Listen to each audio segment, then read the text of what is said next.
शुक्रिया। मंच पर बैठे जमायत इस्लामी हिंद के सदर जनाब हुसैनी साहब हैं और आप सभी लोग थोड़ी देर के लिए अगर मोबाइल साइलेंट पे कर लेंगे तो ठीक रहेगा।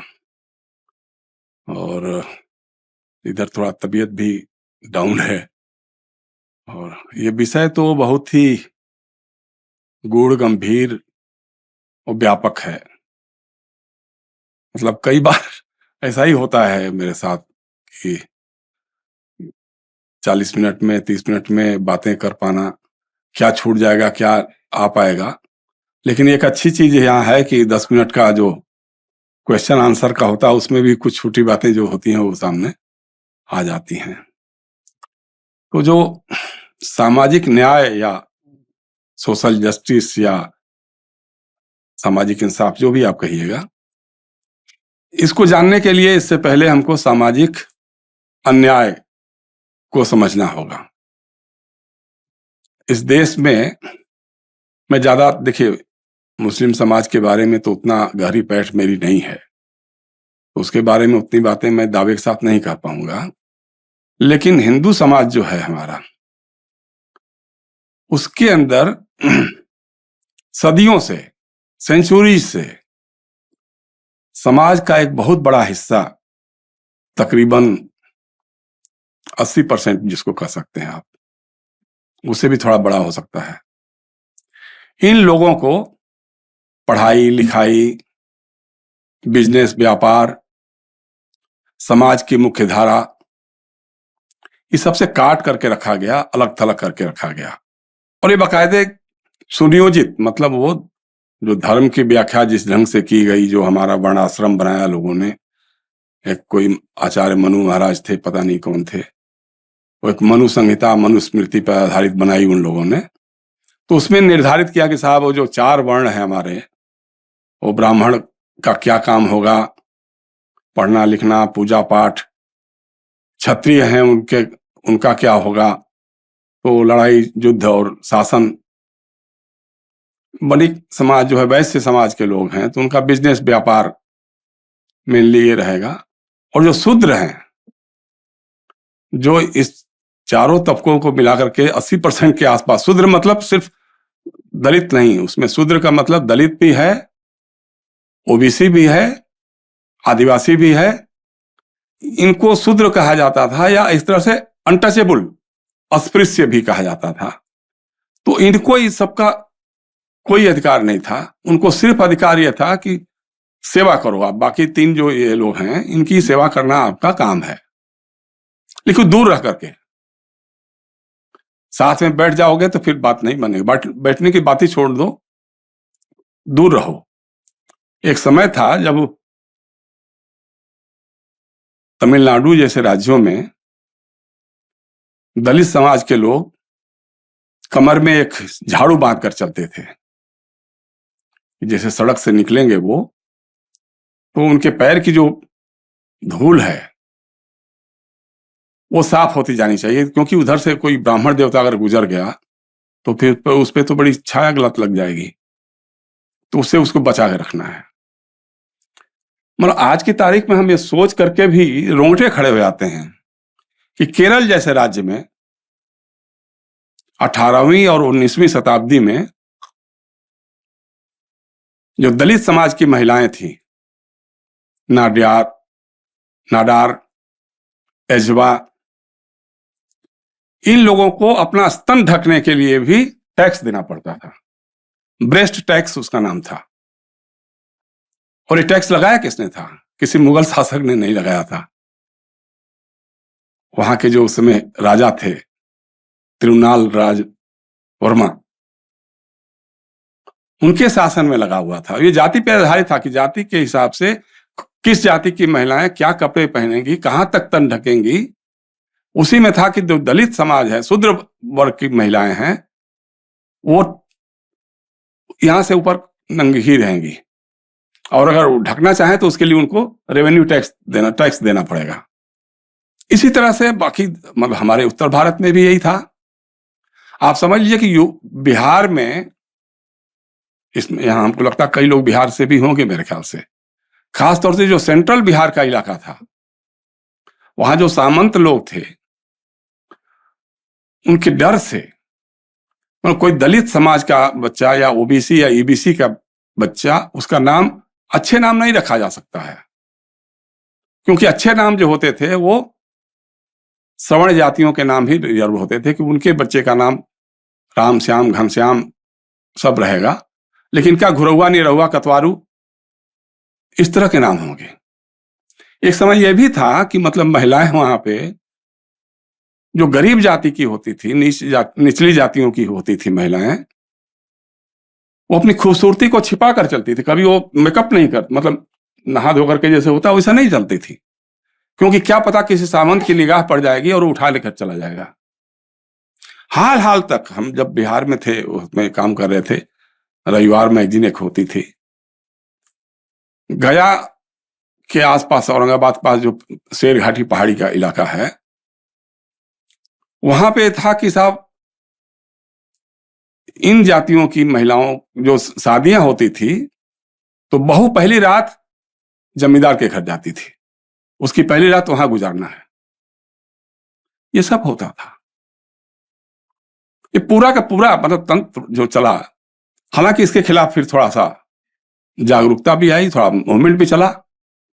वही केरल में एक महिला, नाडार महिला थी वो, उसने इसका विरोध किया, प्रतिरोध में उसने अपने स्तन काट दिए और काट करके रेवेन्यू अफसर के पास गई कि ले लो, यही है मेरा, हम नहीं देंगे आपको, ब्रेस्ट टैक्स नहीं देंगे।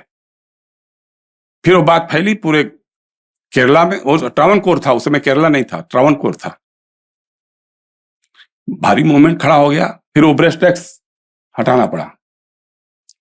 इसी तरह से मतलब तमाम जगहों पे, जैसे अब महाराष्ट्र में ज्योतिबा फुले, सावित्रीबाई फुले, बाबा साहब अंबेडकर, यहां महात्मा गांधी, डॉक्टर राम मनोहर लोहिया, मतलब गौतम बुद्ध से लेकर के बहुत सारी बातें हुई, लेकिन सोशल जस्टिस उस ढंग से नहीं आया। सोशल जस्टिस अगर आप बात करेंगे तो कुछ लोग कहेंगे कि ये तो संविधान में भी लिखा हुआ है कि साहब सबको समान अवसर, समान गरिमा, समान अधिकार, लेकिन नहीं। जो आदमी हजारों साल से दबाया गया है, शोषित रखा गया है, कुचला गया है, जिसको स्कूल जाने से रोका गया है, जो कहा गया कि पढ़ाई लिखाई से तुम्हारा कोई नाता नहीं होना चाहिए, उसको और उन लोगों के बच्चों को जो जिनके वर्णाश्रम के हिसाब से ही जिनके अधिकार में था कि उनको पढ़ना लिखना और सारे काम आगे बढ़ के करना है, उनको एक बराबर तो नहीं रख सकते हैं। कैसे करेंगे एक समान? वो सामाजिक न्याय तो नहीं हो सकता है।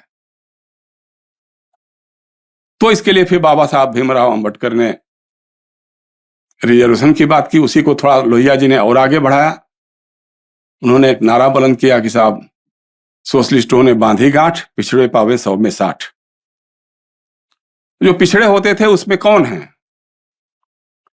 जो शूद्र समाज, जो जिसको तथाकथित शूद्र कहते थे या अस्पृश्य कहते थे, उन जातियों के लोग, ओबीसी जिसको कहते थे, लेकिन उसमें उन्होंने कहा कि सभी जाति की महिलाएं, सभी मजहब की महिलाएं सबसे अधिक पिछड़ी हैं, तो महिलाओं को तो सबसे अधिक, इनको एक विशेष अवसर का सिद्धांत, आपको थोड़ा विशेष अवसर देना पड़ेगा, तभी वो आगे बढ़ पाएंगे। क्योंकि आप उनको एक साथ दौड़ा दीजिएगा कि डीपीएस में पढ़ा हुआ आदमी और गांव के प्राइमरी स्कूल में पढ़ा हुआ आदमी, उसको कहिए कि एक साथ दौड़ो, तो फिर वो समान, आप कहिए समान अवसर दे रहे हैं तुमको, दौड़ो, नहीं हो सकता है। या मान लीजिए अभी जो हमारे अंतरिक्ष में गया था जो जवान अभी हमारे यहाँ का, अब वो उतरने के बाद तो इस लायक ही नहीं कि चल सके फिर सके, अब उससे कहिए कि वो दौड़े और यहाँ का कोई आम आदमी इंसान दौड़े, तो दोनों तो नहीं हो सकता है ना।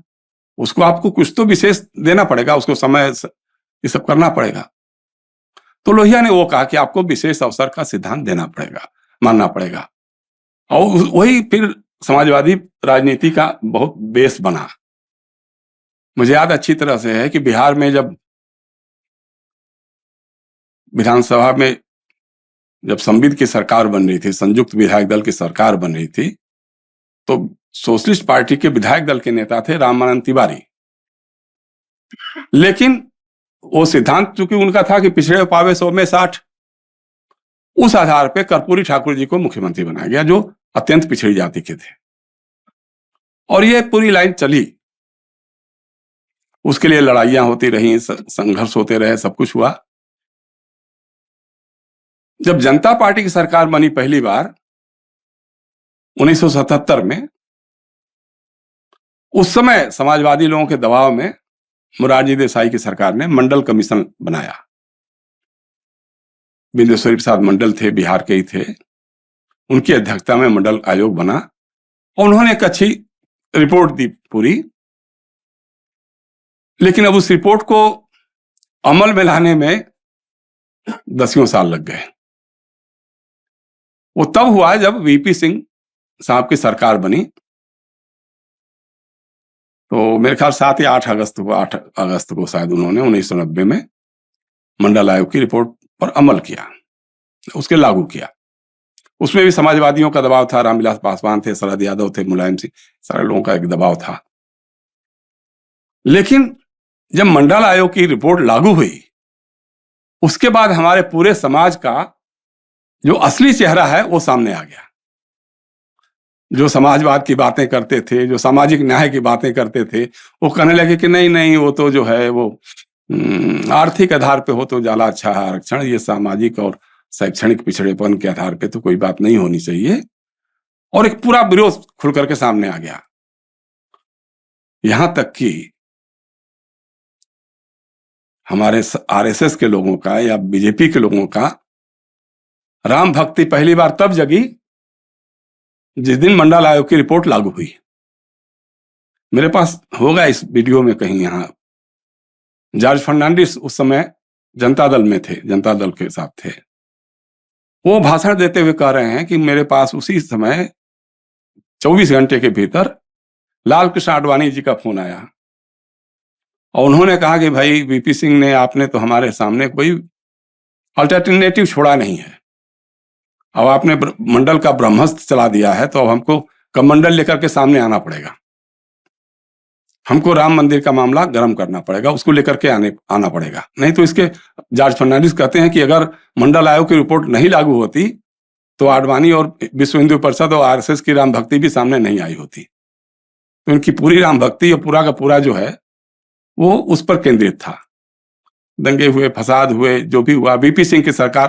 अच्छा, आप देखिए कांग्रेस पार्टी भी व्यामोह में थी उस समय, कंफ्यूजन के शिकार थी। मुझे याद अच्छी तरह से, हम लोग उसमें पार्लियामेंट कवर करते थे। राजीव गांधी जी ने पानी पी पी करके मंडल आयोग की रिपोर्ट का विरोध किया था। आज बहुत सारी बातें वो लोग करते रहते हैं कांग्रेस के लोग, लेकिन हम ये कहते हैं कि भाई आप अपने अंदर झांक करके देखो, आपने क्या क्या गलतियां की जिसके कारण आज ये आपकी दुर्दशा हो रही है। आपने मंडल आयोग की रिपोर्ट, सोशल जस्टिस के खिलाफ भाषण दिया और वीपी सिंह की सरकार को गिराने के लिए आपने बीजेपी का साथ दिया। दोनों ने मिलकर के अविश्वास प्रस्ताव पे किया और वोट किया और वीपी सिंह की सरकार गिर गई थी। तो पता लगा कि पूरे हिंदी पट्टी के जितने इलाकों के ओबीसी दलित थे मैक्सिमम कांग्रेस से अलग हो गए। फिर जब बाबरी मस्जिद का सवाल आया तो उस पर भी आप ढुलमुल यकीन रहे। भाई आपकी प्रधानमंत्री और गृह मंत्री बैठ के टीवी देखते रहे और पता करते रहे कि अब कहां क्या हुआ, अब आगे क्या हुआ, और बाबरी मस्जिद शहीद हो गई और नरसिम्हा राव की सरकार ने कुछ नहीं किया। तो उसका नतीजा हुआ कि फिर मुस्लिम समाज के लोग बहुत सारे बड़े पैमाने पर कांग्रेस के साथ जो रहते थे वो कटे। तो इस पर कभी वो लोग विचार नहीं करेंगे, वो फिर बातें 10 तरह की करेंगे कि अरे वो लोहिया ने, जयप्रकाश नारायण ने आरएसएस के साथ हाथ मिला दिया तो बीजेपी जनसंघ को ये कर लिया, साथ में ले लिया, इसलिए हो गया। तमाम तरह की बातें हैं, लेकिन बात क्या है उस पर कभी ध्यान देने की जरूरत नहीं महसूस की गई है। और ये जो आरएसएस के लोग हैं आज तो सोशल जस्टिस के सबसे बड़े पैरोकार हैं। वो कहते हैं ना कि साहब देखिए मोदी जी की साहब पहली बार पिछड़ी जाति का, एक तेली जाति का, घांची जाति का प्रधानमंत्री दिया है, राष्ट्रपति आदिवासी महिला है, इसके पहले राष्ट्रपति दलित थे, मध्य प्रदेश के मुख्यमंत्री हमने एक यादव को बनाया। क्लेम करते हैं। हालांकि इनका जो सोशल जस्टिस का प्रेम है, एच.डी. देवेगौड़ा साहब की सरकार थी उस समय, उन्होंने जातिगत जनगणना कराने का फैसला किया था, लेकिन उनकी सरकार तो रही नहीं, चली गई। अटल बिहारी वाजपेयी की सरकार ने उसे रद्द कर दिया, नहीं होगा। अभी जब बिहार में नीतीश कुमार ने और आरजेडी तेजस्वी यादव वगैरह ने लोग जब किया, उसके बाद राहुल गांधी ने इस इशू को ले लिया कि साहब जातिगत जनगणना होनी चाहिए, और ये मालूम होना चाहिए कि आजादी के जितने साल बीते हैं उनमें विकास के फल किसको कितना मिले हैं, तो इस पर चर्चा होनी चाहिए, उसमें क्या दिक्कत है। लेकिन तब पूरा का पूरा राष्ट्रीय स्वयंसेवक संघ, हमारा मीडिया, बीजेपी, अरे साहब ये तो देश बांटने की बात कर रहे हैं, इससे तो देश बंट जाएगा, जातियों में खंड खंड हो जाएगा।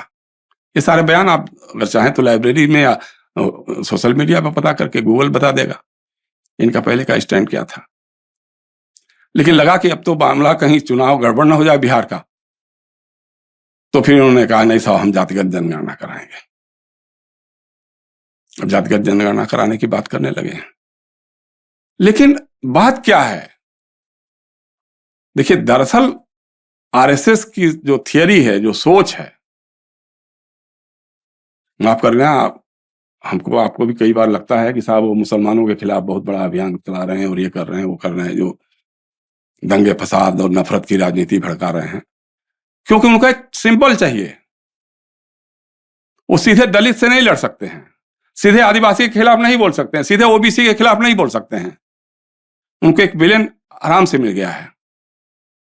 लेकिन उनकी असली चिंता जो है, असली लड़ाई उनकी जो है, वो इस बात से है कि जो दलित समाज का आदमी हमारे पैरों के नीचे भी बैठने की हिमाकत नहीं करता था, आज उसके बेटे और बेटियां मुख्यमंत्री बन रहे हैं।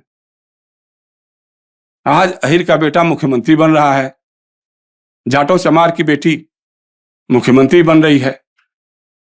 वो सीधे छाती पे सांप लौटता है उनके, लेकिन उसको सीधे वो नहीं कह सकते हैं, तो इसलिए वो वाया मीडिया लेकर के कि कुछ ऐसा माहौल बनेगा ताकि हम अपना काम करेंगे, और वो सफल भी हैं, काफी हद तक उनको सफलता भी मिल गई है। हालांकि देखिए आप मुस्लिम समाज में भी देखिएगा तो अधिकतर लोग तो यहाँ पे कन्वर्टेड ही हैं ज्यादातर हिंदुस्तान में, और वो भी हिंदू समाज की जो जातियां रही उसी जातियों से कन्वर्ट होकर के आए हैं, तो कायदे से तो उनको भी मिलना चाहिए, सोशल जस्टिस का लाभ उनको भी मिलना चाहिए। अगर तमाम जातियां ऐसी हैं, 36 बिरादरी से ज्यादा होंगी, जो पसमानदा हैं या जो अंसारीज हैं, जुलाहे हैं, दुनिया हैं, कातिब हैं, इस तरह के बहुत सारे लोग हैं ना। लेकिन उनकी बात तो खैर अभी छोड़ ही दीजिए, जो हिंदू समाज में लोग हैं उनके लिए भी कोई बात की जाए तो उनको नागवार गुजरती है। अब हमसे कभी एक दिन बहस होने लग गई थी, एक आरएसएस के बड़े नेता थे, उनके साथ ऐसे हम लोग बैठे हुए थे, तो कहे कि देखिए आप लोग सोशल जस्टिस की बात करते हैं और हम उस पर अमल करते हैं। देखिए हमने प्रधानमंत्री को एक पिछड़ी जाति के आदमी को बना दिया, देखिए हमने राष्ट्रपति एक आदिवासी महिला को बना दिया। हमने कहा वो तो बहुत अच्छा किया आप लोगों ने, लेकिन आपकी जो पिछड़ी जाति का नुमाइंदा है वो पिछड़ी जातियों के लिए, दलित समाज के लिए, आदिवासियों के लिए कर क्या रहा है? कोई एक फैसला बताइए जिस फैसले से इस देश के दलित समाज को, आदिवासी समाज को या पिछड़ी जातियों को फायदा हुआ हो आपके फैसले से। लेकिन उनकी प्रायोरिटी में तो अडानी है। आदिवासियों की जड़ जंगल जमीन कब्जा करके आप अडानी को देते हुए चले जा रहे हैं। किसानों की जमीन हड़प करके आप अडानी के जिम्मे देते जा रहे हैं। वो सबसे बड़ा सोशल जस्टिस का पात्र वही है।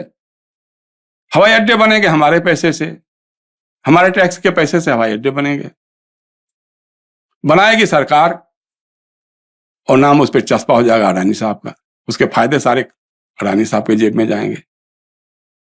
तो ये एक अलग ढंग का सोशल जस्टिस है, मतलब आप कल्पना नहीं कर सकते हैं। तो बेसिक बात वही है। फिर कभी वही बात में कहा, उन्होंने कहा कि साहब देखिए जयशंकर जी, सो हमारे यहाँ तो जाति उति का कोई महत्व ही नहीं है, कोई हम लोग जानते भी नहीं, हमारे बगल में जो शाखा लगती है या जो बैठे होते हैं प्रचारक होते हैं, उनके बारे में हमको भी नहीं मालूम है कि किस जाति के हैं। तो हमने कहा हाँ, लेकिन आपको ये जरूर मालूम रहता है आपके सरसंघ चालक को कि अगला सरसंघ चालक कोई चितपावन ब्राह्मण ही होगा, नहीं तो फिर ब्राह्मण ही होगा, नहीं तो फिर द्विज ही होगा। उन्हें एक राजेंद्र सिंह रज्जू भैया को छोड़ दीजिए, तो बाकी सारे के सारे तो ब्राह्मण ही हुए ना। हमने कहा आपकी पूरी जो नेशनल एग्जीक्यूटिव है, हालांकि अब तो उन्होंने उसको भी छिपाना शुरू कर दिया है, लेकिन उस समय हमारे पास थी, अभी भी होगी लिस्ट वो। उसमें हमने कहा एक ओबीसी का नाम बता दीजिए आप, एक दलित का नाम बता दीजिए आप, एक आदिवासी का नाम बता दीजिए आप, एक महिला का नाम बता दीजिए आप। आपकी पूरी पार्टी जिसको आप रन करते हैं, चलाते हैं, जनसंघ से लेकर के भारतीय जनता पार्टी तक, एक भी अध्यक्ष नहीं मिला 1952 से लेकर के आज तक जो कोई महिला को बना सके आप, और आप सोशल जस्टिस की बात करते हैं। चुप। तो इस तरह की चीजें हैं, मतलब चल रही हैं, लगातार चल रही हैं। अब उसमें लोहिया ने उस समय कहा था कि जब सवर्ण लोगों ने पूछा कि साहब इस तरह से बात होगी तो कैसे काम होगा, उन्होंने कहा कि देखो तुम लोगों को खाद बनना पड़ेगा। जो इस देश का सवर्ण समाज है उसको खाद बनना पड़ेगा। अगर खाद बनोगे तभी कोई नया पौधा उभर करके आएगा और वो इस देश के नए समाज का गठन करेगा, वो बनाएगा।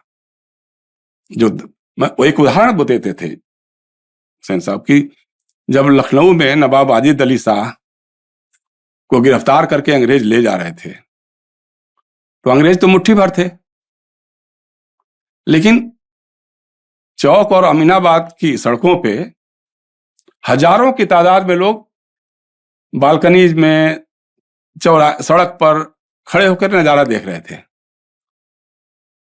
उसमें से अगर दो दो पत्थर भी उन लोगों ने चलाए होते तो अंग्रेज भाग गए खड़े होते।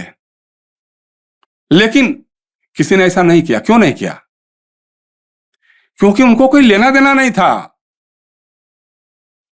उनको था कि भाई हमारे नवाब या अंग्रेज बादशाह एक ही बराबर होगा, हम तो प्रजा ही रहेंगे ना, और हमारा तो इस पे कोई इन्वॉल्वमेंट होगा ही नहीं। जो बड़ी आबादी थी उसका, चाहे वो कोई भी सल्तनत रही हो, उस सल्तनत में उसका उतना उस ढंग से नहीं था, उसको मुख्य धारा से काट करके ही रखा गया। चाहे हिंदू राजा हो या मुगल सल्तनत रही हो, उसमें भी यही था। उसमें ऐसा तो नहीं था मुगलिया सल्तनत में कि सारे मुस्लिम समाज के लोग बहुत खुशी खुशी ही रहते हों। वो जब करते थे तो सब करते थे, अपने ढंग से रूल करते थे वो। तो वही हालत थी कि वो जब तक वो मुख्य धारा में नहीं आएगा, तब का जो दबा कुचला है, जो सदियों से सताया गया है, शोषित रखा गया है, वंचित रखा गया है, तब तक समाज नहीं बनेगा। आप देखिए उस समय के समाजवादी जो होते थे, मधुलिमय थे, राजनारायण थे, रामानंद तिवारी थे, कपिल देव सिंह, ऐसे बहुत सारे लोग थे।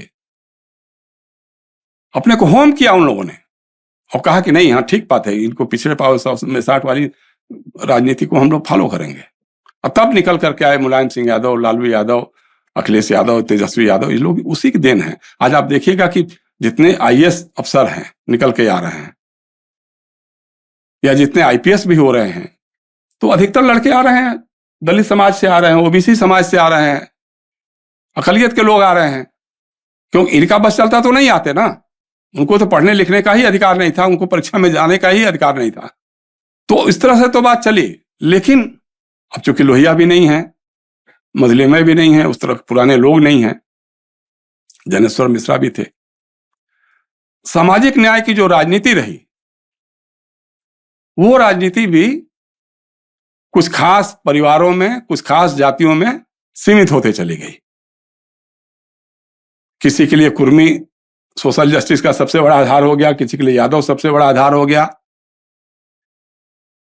उसका परिवार उसमें चलने लगा। जो सोशल जस्टिस का काम था कि समाज के सबसे निचले तबके तक जाए, उस पर कभी ध्यान नहीं दिया गया। कभी सोशल जस्टिस के बारे में अपने ही लोगों को प्रशिक्षित करने की, शिक्षित करने की जरूरत महसूस नहीं की इन्होंने।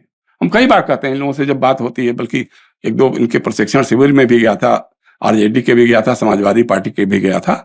हमने कहा क्या वजह, आप सोचो जरा सा कि कांवड़ यात्रा होती है तो सबसे अधिक शामिल कौन होता है? दलित समाज का आदमी होता है, ओबीसी समाज का आदमी होता है। जब महावीरी जुलूस निकलता है सबसे आगे कौन रहता है? कोई पंडित जी का बेटा तो नहीं रहता है, कोई बाबू साहब या कोई बनिए का बेटा तो नहीं होता है। दंगा फसाद होता है तो सबसे अगली कतार में कौन तलवार भांजता है? भाई मेवात के दंगों में बाबू बजरंगी जो है वो पिछड़ी जाति का है, क्योंकि ये फेल्योर उसका नहीं है, ये फेल्योर सोशल जस्टिस की राजनीतिक ताकतों का है, जिन्होंने समझाया नहीं कि जो तुम खेल खेल रहे हो ये तुम्हारे हितों के विरुद्ध है, उनकी प्लानिंग में तुम ट्रैप हो रहे हो। कभी उनको समझाने की जरूरत नहीं समझी लोगों ने। और उनको भी लगता है, बार बार लगता है कि जितना भी ओबीसी में अन्य जातियां हैं उनको लगता है कि साहब ये लोग तो सिर्फ वो एक खास जाति की, खास परिवार की बात करते हैं, उनका राजनीतिक भला हो जाएगा, उसके अलावा कुछ नहीं है। इस बीमारी को लोहिया ने भी पहचाना था। उन्होंने कहा कि देखो जो पहली फसलें आएंगी ना उसमें बहुत सारे दोष आएंगे, लेकिन धीरे धीरे परिमार्जन होगा और वो साफ सफाई हो जाएगी, फिर जो नई फसल आएगी वो इस देश का भला कर पाएगी। अब पता नहीं उस समय आया कि नहीं आया, कब आएगा ये भी देखने वाली बात हो सकती है। लेकिन आज देखिए कि तमाम पिछड़ी जातियों में भी नेता उभर के आ रहे हैं। हालांकि अभी ब्रीड उनका बहुत अच्छा नहीं है, कोई दलाली में फंस जाता है, कोई अपने वोटों का सौदागर बन जाता है, कोई कुछ कर रहा है, वो एक अलग चीज हो सकती है। लेकिन एक उन जातियों में भी छोटी छोटी, जैसे हमारे यहाँ राजभर जातियां हैं, या चौहान लोग हैं, नुनिया जाति होती है, या कोयरी कुशवाहा हैं, या मल्लाह हैं, तो पहले तो कोई सोच भी नहीं सकता था ना कि इन जातियों के लोग भी राजनीति में कहीं आएंगे। लेकिन अब धीरे धीरे वो मिनिस्टर बन रहे हैं, विधानसभा के अध्यक्ष बन रहे हैं और कर रहे हैं, काम कर रहे हैं। तो इसको देखना बहुत जरूरी है। अब जैसे मौजूदा संदर्भ में जैसे बात हो रही है कि अभी तक तो जातिगत जनगणना का होगी, अभी जनगणना ही नहीं हो रही है। भाई जो जनगणना 2021 में होनी थी आज 2025 हो गई। मोदी जी ने, उनकी सरकार ने 2 साल पहले ही महिलाओं के लिए आरक्षण की बात कर दी, लेकिन जब वो आरक्षण कब होगा? जब जनगणना होगी, उसके बाद परिसीमन होगा, तब होगा। तो पता नहीं 29 तक भी हो पाएगा कि नहीं हो पाएगा, तक जुमला ही है। इन दिनों राहुल गांधी जी बहुत अधिक सोशल जस्टिस और जातिगत जनगणना, इस पर संविधान बचाने की बातें कर रहे हैं। एक बार हमारी उनसे मुलाकात हुई थी, उसके पहले एक बार दैनिक भास्कर अखबार में मैंने एक बड़ा सा आर्टिकल लिखा था कि राहुल गांधी को अपनी कांग्रेस बनानी होगी, क्योंकि अभी जो कांग्रेस है और ये जो कुछ बोल रहे हैं उसके सीधे विपरीत है। आप सोशल जस्टिस की बात करते हैं, आप दलितों को, पिछड़ों को, अकलियत के लोगों को उनका हक दिलाने की बात करते हैं। देखिए आपकी सरकार रहते सच्चर आयोग की रिपोर्ट पे तो अमल नहीं हो पाया था। आपकी सरकार रहते हुए मंडल आयोग की रिपोर्ट पर नहीं उस ढंग से हुआ था। आज भी जब आप बोल रहे हैं तो लेकिन आपकी पार्टी के जो 80% लोग हैं वो उस विचारधारा के खिलाफ हैं और कब्जा उन्हीं का है आपकी पार्टी पर। फैसले वही लेते हैं, वो एक खास जाति जमात के लोग हैं। तो जब तक उनकी सफाई आप नहीं करेंगे, आज बहुत अच्छी अच्छी बातें राहुल गांधी करते हैं, लेकिन उनकी पार्टी से कोई मुखर होकर के नहीं साथ देने के लिए आता है सामने। जब भी कभी इस तरह की बात होगी तो कोई उनकी पार्टी के लोग निकल करके आए और खोल के बोलेंगे हाँ नहीं साहब बिल्कुल सही, ये होना चाहिए। हमने एक बार उनको समझाया कि भाई आप बोलते तो हो, बहुत अच्छी बातें करते हो, सूत्र वाक्य में बोलते हो, लेकिन उसको एलेबोरेट कौन करेगा? एलेबोरेट करने के लिए आपके पास एक मशीनरी होनी चाहिए ना, तो वो तो आपके पास है नहीं। तो पहले अपनी पार्टी के अंदर, सीडब्ल्यूसी के अंदर, अपने संगठन के अंदर इसकी साफगोई करो, सफाई करो विचारों की, और बताओ कि भाई देखो हम इस लाइन पे अब आगे बढ़ने वाले हैं, सोशल जस्टिस और सेकुलरिज्म के रास्ते पे, संविधान बचाने के संविधान के रास्ते पे हम आगे बढ़ने वाले हैं। जिसको रहना है साथ में वो रहे, नहीं तो जाए, नमस्कार करे। जैसे उन्होंने एक बार कहा ना कि हमारे यहाँ बहुत सारे स्लीपर सेल्स के लोग पड़े हैं जो बीजेपी के लिए काम करते हैं अंदर से, वो सच बात है, लेकिन फायदे वही उठाते हैं, ये भी सच है। हम एक बार जब बात हो रही थी तो हमने राहुल जी से कहा था, उन्होंने कहा कि देखो सरकार मनमोहन सिंह जी की थी। आप गए थे बुंदेलखंड में और एक दलित के घर में आपने खाना खाया था। उस समय लोकसभा टीवी पर हम बैठे हुए थे, तो टीवी के एंकर ने पूछा था कि जयशंकर जी, इससे कितना फर्क पड़ेगा कांग्रेस की राजनीति में, दलित क्या वापस आएंगे क्या कांग्रेस के पास? तो हमने कहा कि नहीं, कोई नहीं आएगा दलित तो वापस। कहा क्यों? हमने कहा क्योंकि राहुल जी दलित हितैषी बनने की कोशिश कर रहे हैं और वहां एक दलित की बेटी मुख्यमंत्री बनी हुई है। तो आपको उससे अलग कुछ तो करना होगा ना। 60 के दशक में, 50 के दशक में अगर आप किसी दलित के घर जाते और खाना खाते तो बड़ा गौरवान्वित महसूस करता कि हाँ साहब, नेहरू गांधी परिवार का आदमी हमारे घर आया है, या कोई बड़ी जाति का आदमी, बड़ा संभ्रांत आदमी हमारे घर पे हमारे साथ बैठ के खाना खा रहा है। आज तो कह रहा भैया हमको हमारा अधिकार दो, खत्म करो बात, नहीं चाहिए आपका, आप रखो अपना घर, हमारे पास खाने को है जो हम खा लेते हैं। असल बात है कि आप कर क्या रहे हैं। तो हमने उसी समय जो कांग्रेस के हमारे मित्र नेता बैठे थे लोकसभा टीवी पर, उनसे हमने गिनाना शुरू किया। हमने कहा कि आप देखो, उत्तर प्रदेश की कांग्रेस के अध्यक्ष कौन है? रीता बहुगुणा जोशी। विधायक दल का नेता कौन है? प्रमोद तिवारी। यूथ कांग्रेस का अध्यक्ष कौन है? योगेश वाजपेयी। एनएसयूआई का अध्यक्ष कौन है? स्वयं प्रकाश गोस्वामी। कांग्रेस सेवा दल का अध्यक्ष कौन है? प्रहलाद द्विवेदी। एआईसीसी में जनरल सेक्रेटरी कौन है? जनार्दन द्विवेदी। एआईसीसी में सेक्रेटरी कौन है? राजीव शुक्ला। मंत्री कौन है? जितिन प्रसाद। हमने कहा कि हरीश भाई, इनकी जाति बताऊं या तो क्लियर है? तो चुप हो गया। हमने कहा आगे बढ़िए जरा। हरियाणा में कांग्रेस का अध्यक्ष कौन है? विनोद शर्मा। राजस्थान में कांग्रेस का अध्यक्ष कौन है? सीपी जोशी। मध्य प्रदेश में कांग्रेस का अध्यक्ष कौन है? सुरेश पचौरी। बिहार में कांग्रेस का अध्यक्ष कौन है? अनिल शर्मा। हमने कहा राहुल जी, मैंने उस दिन ये कहा था टीवी पर कि जब सोनिया जी को चुनना होता है तो सिर्फ और सिर्फ ब्राह्मण को चुनती हैं, और जब जनता को चुनना होता है तो बिहार में नीतीश कुमार को चुनती है, यूपी में मायावती को चुनती है, हरियाणा में भूपेंद्र सिंह हुड्डा को चुनती है, राजस्थान में अशोक गहलोत माली को चुनती है, मध्य प्रदेश में शिवराज सिंह चौहान को चुनती है जो किराड़ कुर्मी है। तो जनमत जनादेश जो है वो सोशल जस्टिस की तरफ जा रहा है और आप उसी में उलझे हुए हैं लेकर के। तो इससे तो नहीं चल सकता है ना। आपके फैसले जो होते हैं उसमें क्या होता है? उत्तर प्रदेश में आपके दो एमएलए हैं, लेकिन राज्यसभा की 3 सीटें आपने उत्तर प्रदेश में दी और 2 एक ही जाति के लोगों को दी, और भी अलग अलग राज्यों से ला करके दी। तो इस सब चीजों का असर तो कहीं ना कहीं पड़ता है ना।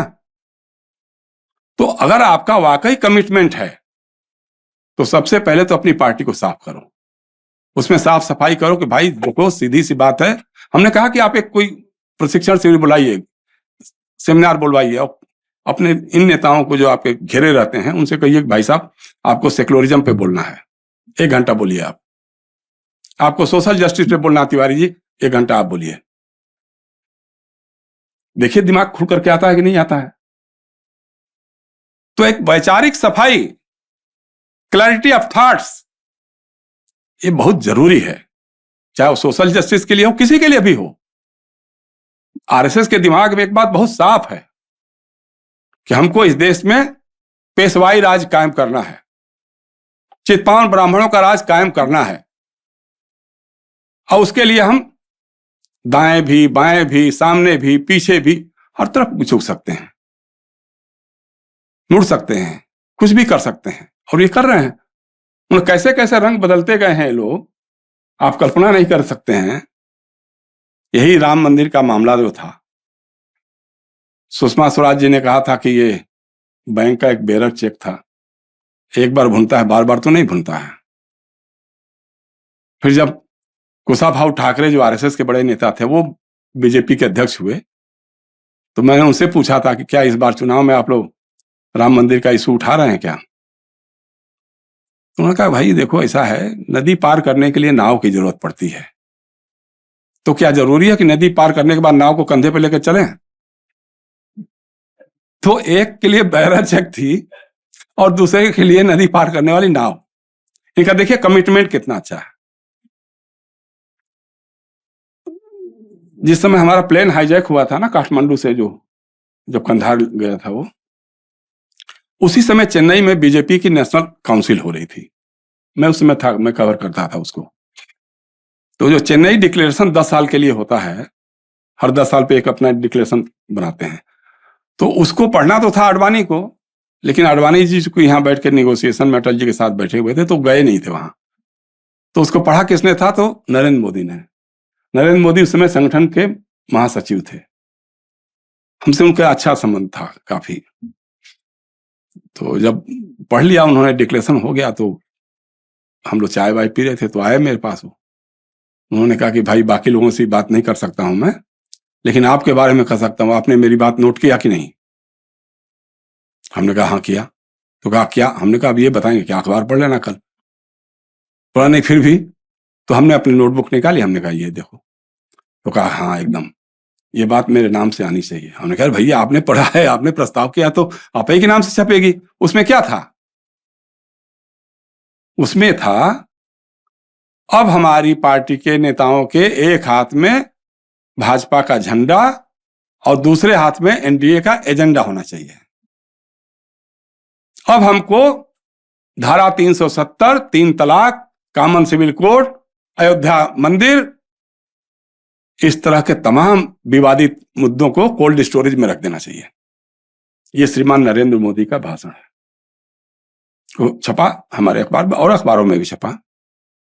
फिर बाद में जब हम दिल्ली आए तो हमने कहा कि नहीं यार, इस आदमी से थोड़ा और कमिट कराना चाहिए। तो हमने कहा मोदी जी वो एक इंटरव्यू हो जाए क्या? तो कहा आपको इंटरव्यू हम दे सकते हैं, लेकिन हमारी कुछ शर्तें हैं। हमने कहा क्या? तो कहा कि एक तो ये कि जो मैं कहूंगा वही छपेगा। हम कहा 100% जो आप कहेंगे वही छपेगा, बाकी क्यों छपेगा? बोला दूसरा ये इंटरव्यू क्वेश्चन आंसर फॉर्म में होगा। हमने कहा ये भी सही बात है, ये होगा, मान लिया। फिर हमने बहुत लंबी बातचीत की। हिंदुस्तान अखबार में काफी बड़ा इंटरव्यू छपा था वो, और उसमें ये सारी बातें थी। हमने कमिट करा, हमने कहा भाई बताइए। तो कहा कि हाँ एकदम। लेकिन कैसे पलटी मारे, गुजरात में जब दंगे हुए उसके बाद उनको लगा कि यही चीज अब हो, सब इशू भाड़ में गया, ये हिंदू मुसलमान का मुद्दा जो है हमको दिल्ली तक पहुंचा सकता है, और पहुंचा दिया। आज वो अपने आप में सफल है। तो बेसिक बात क्या है? मैं बेसिक बात यही कहना चाहता हूं कि ये सबसे बड़ी विफलता सोशल जस्टिस की ताकतों में है कि उन्होंने सोशल जस्टिस के दायरे में आने वाले लोगों को इसके बारे में बताया नहीं, उसके बारे में उनको सिखाया नहीं, और बताया नहीं कि कौन तुम्हारा दोस्त है और कौन तुम्हारा दुश्मन है। आप समझिए कि जब मंडल आयोग की रिपोर्ट लागू हुई थी, उस समय हम नवभारत टाइम्स अखबार में काम करते थे। हम by the way general caste में, सवर जाति में आते हैं, लेकिन हमको क्या कहा, तेली कहते थे लोग। बाकी अखबारों में जो चर्चा होती थी कहते तेली है। सुरेंद्र प्रताप सिंह हमारे संपादक थे, राजपूत थे, उनको कहते थे ये कुर्मी है। शैलेश कुमार हमारा दो चीफ रिपोर्टर था, वो भूमियार जाति से था, उसको कहते थे कि चमार है। तो खैर ये सब चीजें होती थी। उस समय जब आंदोलन भड़का तो राजीव गोस्वामी नाम का एक लड़का था जिसने वो इमोलिशन करने की कोशिश की थी। वो पता लगा कि खुद वो आरक्षित के दायरे में था, आरक्षण के दायरे में था, उसकी जाति के लोग थे, लेकिन अब उसको ही नहीं मालूम था। तो ये जो विफलता है ये हमारी है, इसको हमको स्वीकार करना चाहिए, और इसको जितना संभव है लोगों के बीच, बार बार मैं जब भी कहता हूं कि देखो राजनीति नारों से चल रही है आजकल, विचारों से नहीं चल रही है। जिस दिन विचारधारा की राजनीति शुरू हो जाएगी और आपके कार्यकर्ता वैचारिक आधार पर लामबंद होना शुरू हो जाएंगे, देश का नक्शा बदल जाएगा। लेकिन उसके लिए आप कोशिश करिए। शुक्रिया, मेरी बात खत्म करने का समय हो गया है मेरे ख्याल से। धन्यवाद।